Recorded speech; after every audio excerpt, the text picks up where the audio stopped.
Oui, bonjour, c'est Gabriel. Donc aujourd'hui, nous recevons Marc et Marc va nous parler de son inquiétude de la mise en place des votes électroniques pour les présidentielles de 2022. Bonjour Marc. Bonjour à tous. Merci de prendre quelques instants pour écouter cette inquiétude au sujet des votes, pas seulement électroniques, mais les votes, on va dire aussi par Internet. Parce que l'arnaque a commencé à l'époque, juste après la destitution du président Charles de Gaulle, en 1969. La France a conseillé, vivement conseillé, les votes électroniques aux États-Unis pour soi-disant faire barrage aux Russes. Ce n'était pas du tout là l'intérêt de faire barrage aux Russes, c'est simplement de ne plus pouvoir contrôler les votes au niveau de leurs citoyens. Ce qui se passe aujourd'hui d'ailleurs, et ce qui s'est passé en 2007-2008 avec Nicolas Sarkozy, qui est passé illégalement avec plus d'1,5 million de voix, qui ont disparu, 67 communes de 3500 habitants, donc 67 communes qui sont restées secrètes. Il y en avait en Corse, il y en avait ailleurs, tout autour de Paris. Et alors, Michel Alliot-Marie avait interdit ensuite les votes électroniques, qui étaient interdits, mais gelés à partir après les élections de Nicolas Sarkozy, qui est donc, je présume, si on creuse un peu, passé totalement illégalement. Je le pense même, fortement. Donc le premier usurpateur.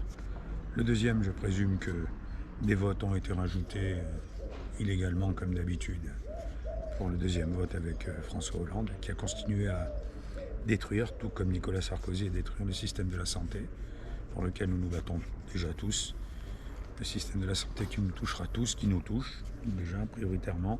Les soignants, les hôpitaux sont coulés. Il ne faut pas oublier qu'entre le ministère de la Santé et l'hôpital, avant, il n'y avait que les fonds publics. Et Nicolas Sarkozy a créé 5 cabinets, entre 4 ou 5, qui sont entre les hôpitaux, qui récoltent les fonds, et l'hôpital en fait ne récolte pas grand-chose. Quand on dit que l'hôpital a récolté 140 millions d'euros, c'est faux. Donc c'est pour ça que les soignants sont dans cet état et dans cette misère. Deuxièmement, des votes électroniques, on a parlé à passer justement aux votes par Internet, qui sont encore moins contrôlés, encore moins contrôlables, parce que par Internet, on ne peut plus savoir qui vote, combien de fois il vote. Donc ça laisse une porte ouverte à tout. Et de là, ensuite, on se retrouve à notre cher ami citoyen Emmanuel Macron, que je ne citerai jamais comme président, car c'est un usurpateur. Quand on regarde, par exemple, tout le monde me parle de Coluche, on dit Coluche, si Coluche était là. Coluche, en étant totalement connu, a fait 17% devant Valéry Giscard d'Estaing à l'époque, et François Mitterrand. Si j'ai un trou, il faut m'aider parce que j'ai quelques trous de mémoire. Voilà, mais on pourra en parler plus longuement. Bien sûr. Donc, il avait fait déjà un score faramineux par rapport à quelqu'un qui était qu'un clown et qui, lui, comme disait, faisait rire. Aujourd'hui, on s'aperçoit que Emmanuel Macron avait seulement été annoncé par notre ami Jacques Attali, qui avait dit le futur président sera Emmanuel Macron, je peux même vous dire la future présidente. Donc, il a dit même lors d'une autre émission, plus tard, les présidents de la République ne servent à rien, ils n'existent plus, c'est l'Europe qui dirige. Donc déjà, on comprend que les votes ne servent à rien.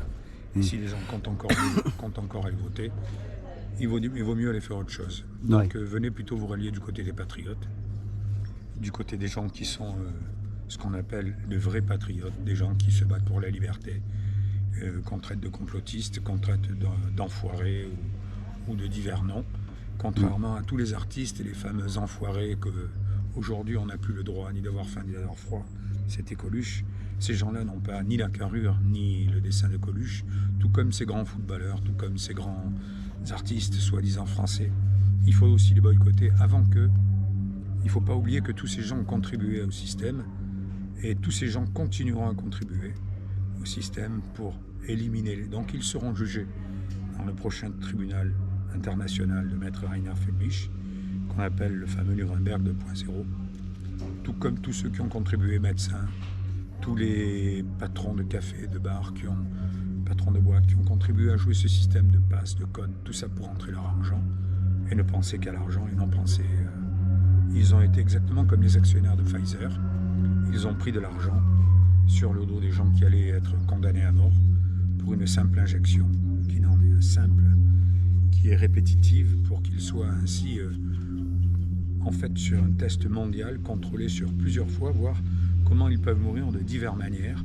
C'est expliqué. J'ai diffusé une vidéo à ce sujet. Donc, selon les divers effets qu'ils font, les mélanges, ils peuvent voir la manière dont ils peuvent mourir et les divers effets secondaires sur l'être humain amélioré, comme le disait encore notre cher ami Jacques Attali, ce qu'il souhaite depuis tout le temps, que l'humain ne soit qu'une marchandise. Voilà. Oui, je comprends. Voilà. Tout à fait. Donc, je pense donc à ces bulletins électroniques parce qu'on approche des votes. On sait très bien que les dés sont truqués. Quand on parle de hasard, hasard signifie en arabe jeu de dés, et un bon joueur de dés peut lancer les dés comme il veut. Donc on comprend très bien que la France, en 69, a conseillé l'électronique aux États-Unis. Ils les ont même recommandés, voire presque imposés. On a vu les élections de Joe Biden face à Donald Trump.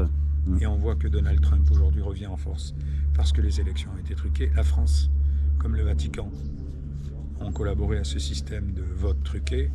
Et comme la France est dedans, on voit qu'elle continuera à jouer le jeu de la fausseté jusqu'à ce qu'elle est en train de faire aujourd'hui à l'oppression. Donc je lance quand même l'appel, étant moi-même à l'hôpital, que aujourd'hui on doit se rallier parce que c'est le seul pays au monde aujourd'hui où les enfants se suicident. Les enfants d'entre 7 et 10 ans, 12-15 ans. Parce qu'ils n'ont plus aucun espoir, ils sont désespérés. C'est pitoyable que oui. Alors en fait, ce qu'il faut savoir, c'est qu'en recherchant sur Internet, ça fait bientôt 3 ans qu'on n'a plus accès aux courbes de nombre de personnes qui se suicident dans notre pays. C'est normal. Voilà. Normal. Après, effectivement, on peut constater fort bien qu'il y a une très très grosse dépression chez les adolescents, hein, une dépression générale. Quand on leur pose la question comment vois-tu ton avenir, bah, c'est le vide sidéral. Hein, c'est normal. C'est déjà le vide chez les adultes. C'est ça, donc c'est une très très grosse destruction. On les a culpabilisés, je m'excuse. Exactement. De dire qui tuait les grands-parents, qui tue les parents. Oui, oui, voilà. oui. Et c'est énorme ça. Ah bah là je pense qu'il y a des dégâts psychologiques irréversibles. En plus, l'âge normal pour avoir un système immunodéfensif était de 0 à 7 ans, en étant nourri par le lait maternel. Là maintenant c'est 3 ans.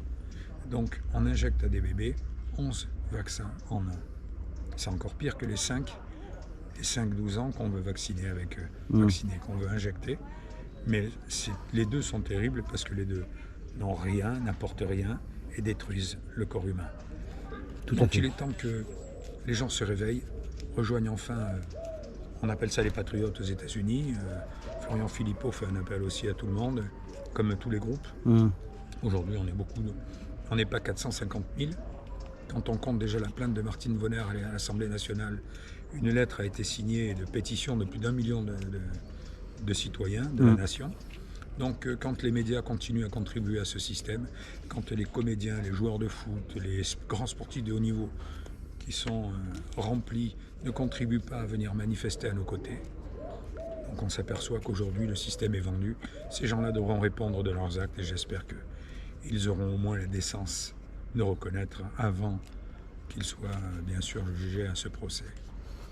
Bah écoutez, merci beaucoup Marc. De rien, merci Gabriel. Hein, voilà, merci du témoignage. Merci à tout le monde et puis quand même bonne santé à tous. Oui, c'est très important. Et surtout, partageons-nous, allez voir des sites avec Louis Fouché qui explique énormément de choses.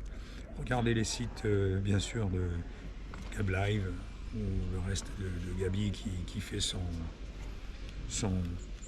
rôle. Je trouve que c'est un très bon reporter au niveau indépendant et il faut suivre tous ces gens-là parce que ils ont le courage d'être devant, d'être au front, et puis il faut le faire. Donc, merci.